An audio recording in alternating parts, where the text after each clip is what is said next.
One night, everything felt different. When I woke, the air had weight to it, thick, heavy, metallic. Moonlight sliced through the window like a blade. The room was quiet, too quiet. No shadow in the doorway, no black shape watching me like every night before.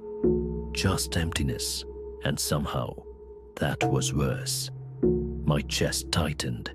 Where had it gone? The idea of it lurking somewhere out of sight was unbearable. Then came the touch. Ice-cold fingers closed around my shoulder. Just a little squeeze. That was all it took. I flew out of bed and bolted down the hallway, breath catching up a second later. My aunt's old room. Safety. Or the illusion of it. I flung open the door, expecting to hear heavy footsteps right behind me. But the flat was silent. Only the fridge hummed, pretending nothing had happened. I whispered to myself, "You're a kid, just imagining things." I almost believed it, until I stepped forward. Another squeeze. Right on the shoulder. I froze. Then, against every instinct screaming at me to run, I lay down flat on the hallway floor, head toward the door, staring upward. The shadow was back. Not in the frame this time, but above me, a dark mass with no edges, floating, claws scraping softly at the air. Its eyes, two glints of wet moonlight. I couldn't move, couldn't scream, just waited. Then, release. I could breathe again. I shot up, ran to the nearest room, dove under the blanket, a thin, holy shield. Not a single hair dared slip out for the rest of the night. I didn't sleep, understandably. And even as a child, I remember thinking, why do we believe blankets can save us? Maybe it's the rule we invent to survive the dark. If I can't see it, it can't see me. Whatever logic governs nightmares, the blanket worked, or the shadow got bored. Either way, dawn came, and like always, the thing was gone. Some mornings, I'd still glimpse movement at the edge of vision. A blur that vanished when I turned my head. Shadow or trick of light, I never knew. But I had something to protect me besides the blanket. It was a plush cat, pink, overstuffed, curled in on itself like a sleeping guardian. White paws, white belly, soft enough to hold my fear. To anyone else, it was a toy. To me, it was the keeper of the night. Then came the incident that changed everything. One of those nights, the shadow visited again. I don't remember deciding to move. Only that I found myself lying in front of the bathroom door, motionless, as though in a trance. My mother's voice broke it. She stood in the kitchen doorway, watching me with confusion and worry. "What are you doing?" she asked. "Nothing," I murmured.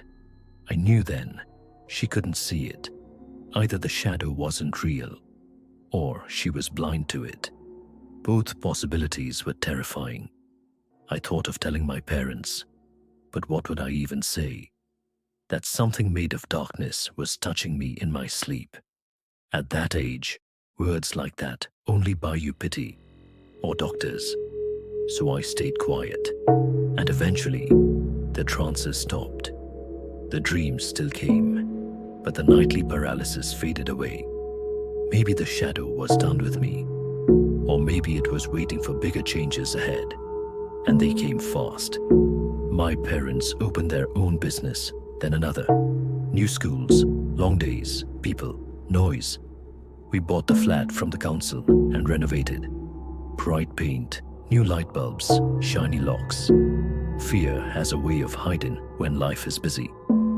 For a while, I forgot about the shadow. The flat felt normal again, almost happy. Then came winter, cold, silent nights. I was staying with my grandmother. My cousin was visiting for the weekend. The power kept cutting out. Typical for Poland back then. That evening, just before Grandma stepped out for groceries, the lights went dead again. She handed us the key.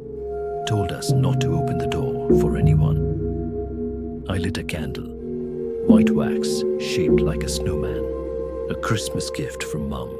We sat together in the little side room near the entryway, door closed, talking about the serious things kids talk about, our favorite shows, what we'd eat if we could choose anything.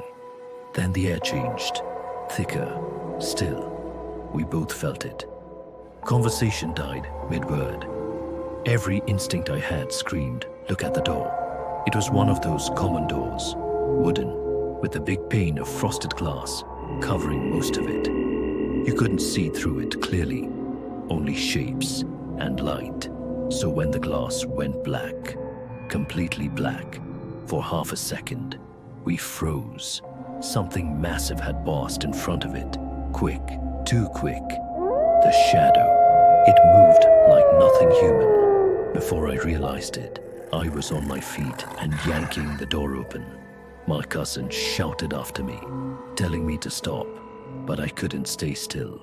The hallway was empty, no sound, no footsteps. For all that speed, the thing made no noise at all. We searched every corner of the flat.